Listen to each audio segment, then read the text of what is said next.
in the industrial park. So that's the reason it's part of this program. And again, the question about sale or lease is we don't own the property there. Can we reduce the city budget and millage rate to offset bond repayment debt? Can we sell utilities to pay for this? Okay, the first one. The city budget currently, we're involved in the process of climbing out of a hole, quite honestly. With the downturn that was experienced, there was a tremendous set of layoffs. There was a lot of obligations made in the past for pensions, both in the general employees, the former police and fire. And as the mayor said, ratchet down the electric rates, there's also a need to wean the general fund off of that money that gets transferred over that artificially keeps the electric rates high. All those things have to be overcome before we can get to the floor level. And that's what we're in the process of doing. So there isn't a place to cut the general fund budget right now. And I can tell you, even on the bond payment amounts that you're seeing there, we couldn't generate enough money to borrow $63.5 million, even if you were able to free up $3 million a year. It's just that the numbers don't work. The only way we can catch up on this infrastructure is through some kind of a major borrowing that's secured against tax base, and there's not money in the operating budget. There just isn't. Can we sell the utilities? The utilities, as I said earlier, is like a separate business. And they make money and spend money totally separate and apart from the general fund. We're in the process of looking at selling the utility, if it's even possible over the next couple of years, as well as looking at possibly building a new power plant. It's all about the rates. And the decision to sell the utility should be about the quality of the product that you get from Lake Worth Utilities. We've been doing this for over 101 years. And it's about the rates, so it's not a disincentive, but instead an attractor to the city. Let's see, help me understand the current use of our tax money and how this is not enough to maintain our roads. Well, I kind of covered that. We're kind of climbing out of a hole based on a lot of previous obligations and expenses, and there's not a lot of money. Up to $30 million that it takes to run the general fund. And understand the general fund is where we pay for police services, where road, public service has a lot of work in there for the park guys that clean up, leisure services that run all the parks and the programs for the kids. Those kinds of activities are in the general fund. Of that $30 million budget, we really only have control of about $9 million of it that you make policy decisions. And in that $9 million is how we run most of the government. That's why sometimes you say, well, there's not enough people in the streets or things aren't getting done. The fact is, we're very stretched financially. And I can go into more detail if we ever had that question if there's budget. Good point. The mayor, for 7 square miles of a city that's next to Palm Beach, the amenities we have is highly undervalued. We are so highly undervalued that we only generate for the general fund $5.5 million in taxes. Everybody together, the industrial, commercial, and the residential, that's what comes into the city. Right, of the $30 million total. Please don't forget the 4% reduction in taxes are paid early. Will the city or county take this into consideration when calculating the actual revenue? The actual millage rate that will be determined after the bonds are issued will be based on several different things. Mostly, it's based on the actual principal and interest payment due the next year. So if it follows the estimate that we've done here, it'll be $1.9 million approximately.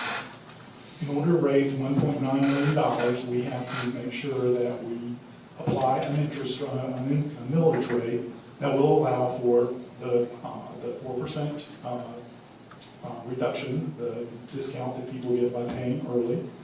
It also has to allow for the few properties that will not pay on time. You eventually get that money, but it will flow in later.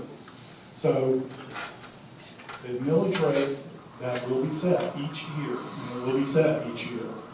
will be based on how much money we have to raise to meet the principal and interest payments on the debt and a few other discounts and so on that people get for paying early. And it will be determined by what the total value of the city is. So everybody's property is added together to determine that. Thank you, Steve. What will be cut off when due to rising material costs, there won't be anything left to complete the plans? Does anybody want to handle as far as contingencies and how we estimated that? Larry, in other words, we did factor in rising costs. Yeah, is that it is a 5-year plan. We went through and estimated the costs for all the projects, whether they be roadways, water lines, sewer lines, etc. That estimate was done by engineers. It was then checked by another set of engineers to make sure that the estimates were reasonable. And as part of the estimating project, it does include contingencies that allow for that. The other thing that we will be doing is really working with the engineers that are selected so that they design the projects to the budget. And that's one of the fundamental ways that we as staff help to direct and control and manage those, as well as the professional project managers. That's some other questions on that. What plans, why expensive palms for Boutwell Road? Oh, okay. Williams up here. That's the landscaping job.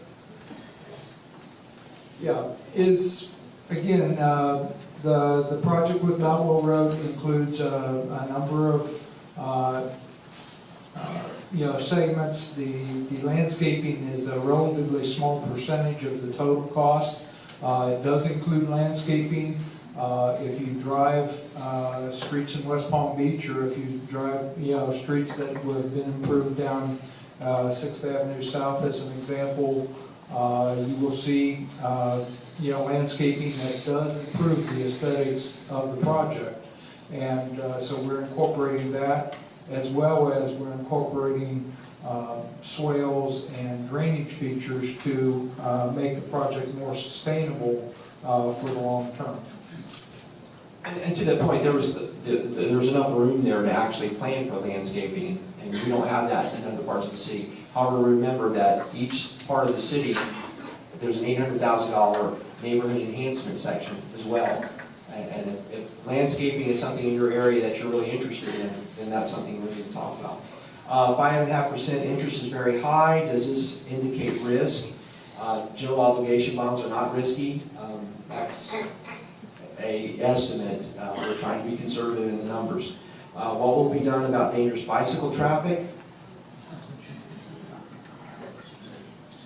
I think if the bicycles are dangerous or if the traffic's the bicycle lanes and all those kinds of things are dependent upon the existing rights of way. I don't think in some of the neighborhoods that you're going to see us removing parking, but I think there's a lot of bicycle lanes that have been in place. The striping will address those on the roads that are being redone. Good sidewalks and make pedestrians safer. Why wait till the bond issue? Is not required sidewalks on every street. Understand, every right-of-way in this city is almost different. There are questions we have received about, I've got sidewalks down my side of the street except for a lot or two. And it's going to be different in every street. There might not be the width. In that case, we found sometimes you would think the city has the right-of-way line that goes into the person's yard for that sidewalk. That may not always be true. We're not going to go in and take somebody's property necessarily through the domain to put a sidewalk. So it's going to be on a case-by-case basis. But the goal is to replace or repair existing sidewalks, and where we can, fill in those missing teeth. It makes sense. Blank. More blank. There you go. How many business or people have called the city and said they are leaving if the bond passes? I haven't had anybody call businesses or residential that I've talked to. I don't know if you have or not. How likely is the city tax rate to drop overall property values rise from the effects of the bond work and improvement? And that was something that was alluded to in the mayor's speech. As we proceed forward, if we can refill the city with functional activities on these properties that right now are a blighting influence, or that they are undervalued and not contributing, there's not something good. If you can start to see that turnaround, if we can start to see the kinds of investment that's starting to come back into the city, the tax valuation base grows. And as it grows, it takes less millage rate to generate the same amount of dollars for the budget for the bond. And the millage rates float. So ideally, if that occurs, if we start to see that level of investment keep going, and we see the valuation rate go up, the millage rate can start to come down, okay? In the general fund, we're still in the phases of climbing out of the hole. I don't want to get too rosy too fast. But I want you to understand that that millage rate would float and drop to generate the same amounts of money, okay? Property values rise by 10%. How much additional revenue will that generate for the city every year? Well, this year we had 9.7. It brought in an additional $460,000 to the city after the CRA. Is that correct? He's shaking his head. I actually remembered that one. How will College Park benefit from this? Well, just like any part of the city, from this side, as a city government official, when you have any parts of the city that are doing well, you hope that they do better. We're talking about values, we're talking about quality of life. There are some utility needs, there are some needs that would be addressed through the neighborhood enhancements, and there's repaving and projects in this whole section of the city. But it's been interesting talking to people through my tenure in the last couple of years, and the rest of the city, if it's not functional, if it's not performing well, it will always affect your values and your quality of life. And we all know the different kinds of impacts those are. We experience them every day. So there is a value when the whole city improves, and there's a value when all of us see values come up. And what happens is, if you're in a situation where you have a property and you feel like the thumb's sticking out, I think we have 17 properties in this city that are taxable value of $1 million. And if you're one of those 17 people, that's a lot of money for this, okay? But the way we're doing things right now, you very well would always be the most valuable property in a dysfunctional city. And what the intent of all the things we're trying to do, including this program, is to raise the tide so that all properties come up and are functional, and rates can come down across the board, and it equalizes better, so that people don't feel like they're carrying the load. And the other people who have never gotten improvements, because let's be honest, the streets in this neighborhood and in some of these areas are a lot better. They actually exist. There are neighborhoods in this for 100 years that haven't been built, and they're all part of this same city. So we're in this all together. So I don't know if that benefits College Park any better than any other park, but as we grow together, it benefits everybody. Is there a guarantee that bond proceeds will pay for the repairs of the roads and pipes? I think we covered that in the estimates and the language in the bonds. If the money earmarked solely for catch-up of past neglect repairs only, or can it also be used for typical normal repairs? This money for this bond is for these projects, okay? And I wish there was little catch-up repair items. Most of the items we're seeing are major, either tear-ups and reconstructions or a building and resurfacing, which is not just a minor repair. We don't have a lot of those. Our sewer pipe repairs and our sewer pipe repairs and replacements in the plan. Yes. Yeah, that's an easy one. I'll have street lights for 500. Street lights street lights are in the program. And again, those are on a specific area by area basis. We didn't want to come in and say, we're putting street lights everywhere. I've learned more about street lights than you ever want to know. Street lights, LED lights, the color and temperature of lights, all those things are important. But we'll be working with the neighborhoods. Some people want them, some don't. But what we want to do is put in the right kinds of street lights that comply with dark skies and they're the right color and temperature. And the city's committed to that. Has the city created a document of design guidelines for the plan that would make any of this work eligible for grants? We build roads to engineering standards, and there's standards out there, the Green Book, FDOT, and engineers comply with those. understand roads, of all the counties and cities that are in the state of Florida, road building is pretty well understood and studied. Curbing, sidewalks, we know how to do that. That's what really we're set up to do. And we do have standards that the engineers and designers have to comply with. Huh? Now, we don't comply now, but yes, when we build roads, we have to comply now. We're kind of out of compliance in some areas, aren't we, Jamie? Well, that's what I said, we didn't always have that in place, we do have that in place now. He's making the point, I didn't say it eloquently, but in the past, there wasn't a standard necessarily. We have that now. That's been around for quite a while, actually. Will any of the funds from the bond go to infrastructure improvements to mitigate the effects of sea level rise? At this point, and we've looked at and discussed with experts the whole sea level rise issue, rest assured that the staff and the design firms that we work with are looking at this issue. There's examples of, I think, lift station 4 that's over on the golf course. You know, we're going to be hopefully rebuilding that soon. We will take into account the numbers we're seeing on sea level rise in the placement of that infrastructure so that it's built high enough with some idea of where things may be going. With sea level rise, we really don't know the length of time it's going to take for certain things to happen, but there is a general trend upwards. The needs that we're addressing here with the drainage actually tries to do a better job at moving the water out the streets and putting them into the ground and doing the right things. But there isn't a specific device to combat sea level rise in this program that says this is going to stop it from happening, and we can't go in right now and elevate all the roads, because if we did that, then all your homes would be flooded. So it's a migration, it's an evolution over time, and the city's very much aware of it and committed to addressing your investment as we go forward. But we don't know the length of time this is going to take, and we don't have a specific contraption or device that anybody's come up with to stop it from happening, okay? In the meantime, we have these types of needs that need to be addressed in the city we're moving forward with. Yeah, it is a regional issue. Mr. Carr, the Regional Climate Action Plan, we're aware of that. We're going to be attending meetings between the 4 counties, Monroe, Dade, Broward, and us.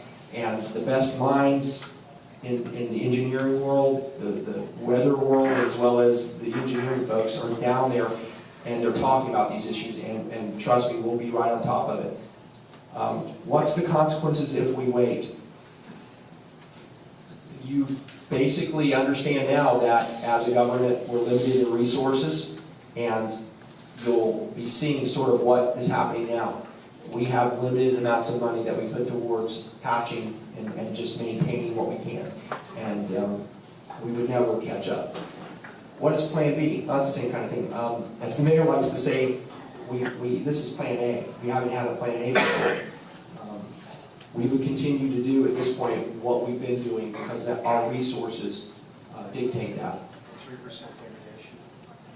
Yes, 3% a year. Well, the infrastructure does degrade each year, about 3 points on that scale. So it will continue to get worse in some cases. Our alleyways in the plan, they are not in the plan. The interest rate on the GO bond, we did that. Sidewalks, we did that. Oh, Mr. Carr wants to go back to variable rate debt. The plan is not to issue variable rate debt. Variable rate debt is very dangerous for municipal governments as it is for you as homeowners, for that matter. So the plan is to issue fixed rate debt. That is the standard that conservative governments use. It's important to keep our electric rates comparable with our neighbors. Is it not equally important to keep our total effective tax rates comparable with our neighbors? Disincentives to investment, the electric was very clear. I think the people you see buying into the city now and their market tax rates are coming in, they haven't had an issue buying those properties and moving into the city. We're highly undervalued. You got to remember, if you have a property in this city that's a nice property, move it across the C-51 canal to West Palm, or move it into Delray Beach, it would very well be worth at least twice, if not 3 times, what it's worth in this city. And that kind of is the real issue, is the valuations of the properties. And I think people are finding a lot of value here because they're seeing the city as a place where it's good, safe for them to bring their money and their families and their businesses. And that's the confidence that we're seeing exhibited by people with what we're doing with lowering the electric rates. The tax rates, I don't think that this will put this out of reason as we go forward and the city improves. Those millage rates have the ability to then start to drop because we've added to the valuation base. Tax calculator, what's the percentage of the roads? It's 73% of all the city-owned streets. And the city owns. The city owns 98.2 miles of city-owned streets. How will the neighborhood enhancements be decided? We will have a process. We will be working with the neighborhood associations, the district commissioners, holding public meetings, and we will really get out the word and try to touch every part of each district so that we can get to exactly what the flavor and the types of things each area wants to implement. Will property owners who pay no taxes due to low values be a part of this tax? It's based on your taxable value. If you are not currently paying, this does not affect you. It may affect you if your property value starts to come up and you rise above your exemptions, and all of a sudden your property, in years becomes more valuable as things in the city improve, then you would start to pay. I was going to ask you to throw this up. I also heard some information that somebody said 80% of the properties don't pay taxes, and that's not true. This graph from left to right represents taxable valuation of the properties, the 11,706 residential properties. This is not commercial or industrial. Starting with the left is people who pay $0 to about $10,000 about taxable valuation. There's about 12% of the properties in there. You come up to the $100,000 in taxable valuation after exemptions, and it's about midway. It's about 86% of the properties, the residential properties in the city, are in that 86% category. They pay something, but they obviously don't pay as much as you get down here. And I use the example of if you have a property of $1 million in taxable valuation, there's 17 people. As things hopefully improve in the city, as we see investment, as we see that valuation base grow, that should start to move this way and level out. That's the ideal. That would be a healthy cross-section of tax-paying contributors throughout the city. What we have right now is kind of slanted, but you do not have huge amounts of people paying nothing. So the facts don't represent that. Most people are paying something. It may be a lot less than you. And that's a taxable value. Taxable value. Meaning your home value is assessed by $200,000. Just to remind everyone, when you're looking at that chart, it's taxable value. So if your home is $200,000 minus your $50,000 homestead exemption, it'll fall into that one that has, what is it, 823. I'm just trying to think of property values throughout this community going from the very highest to the 100 to, I'm trying to think, 50 to 100. And again, remember that's minus the homestead exemptions when it ends up on that chart.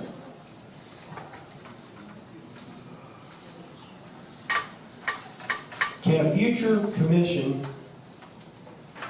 or city manager change what is in the bond, or in the, I guess it says bond.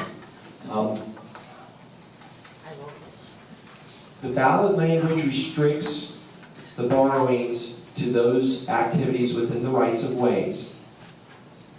The bond documents will restrict it even further, and I'll let Mr. Carr address that.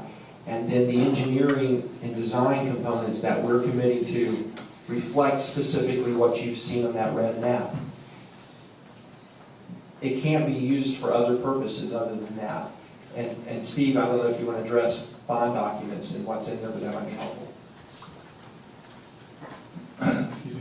Bond documents are very much, are a legal document. Within those documents, there are things called covenants, and that basically is the promise from the city to people that buy bonds of what they're going to do with the money. And it typically has project lists, similar to the ones that you have seen today. And the lenders, the people who are buying those bonds, are lending the city money based on those projects. And that is their understanding. That is an understanding that is legally binding. So the city can't go off and do something different than what is contained within those bond documents. If they do, then they're in a technical, what's called a technical default. That gets reported to credit agencies, it gets reported to the public, it gets reported to auditors, and ultimately gets reported to the State Department of Bond Finance, who in turn will send a series of investigators down to determine what's happened. So the likelihood of future commissions or future staff moving away from what you see before you today is very, very limited. What's Plan B, and is bankruptcy an option? We talked about Plan B. Bankruptcy, the city is not going bankrupt. I hope you can appreciate that. We are financially constrained. We're in some tough times. The mayor and the commission have been very specific to staff. You know, fit your budget, do the best you can, and my staff has been responding very well. We will get through this tough time and climb out of the hole. So we're not in a bankruptcy position. We're not Detroit. People actually want to move here. When you follow the map to fix the roads, the one you published or you deviate once the bond is approved, the Lakewood 2020 program is the red line map. Those are the road projects that are to be designed and reflected in the bond documents. Let's see here. I got some big ones. Oh, this is Mr. Tim. Is this a question? Yep. Okay. The cost of fixing up our road should be put on the non-ad valorem assessment. I think we talked about non-ad valorem or as an assessment. I'm sorry, that's good? That would mean that all the people who use the road will pay the same for them. This would mean that just because some people who take care of their property and have a higher taxable value, that they would not be singled out to pay more, in some cases, a lot more. I sound like you at the podium. The next one is the good one. I have been told that the road repairs cannot be put in the non-ad valorem assessment, but according to the 2014 Notice of Proposed Property Taxes and proposed or adopted non-ad valorem assessments that we received in the mail, yes, we can. On the first page under non-ad valorem assessments, in small print, it says your final tax bill may contain non-ad valorem assessments which may not be reflected on the notice, such as assessments for roads, fire, garbage, lighting, drainage, water, sewer, other governmental services and facilities, which may be levied by your county, city, or special district. This is a much fairer way to tax it. Basically, it's saying that using an assessment process to pay for roads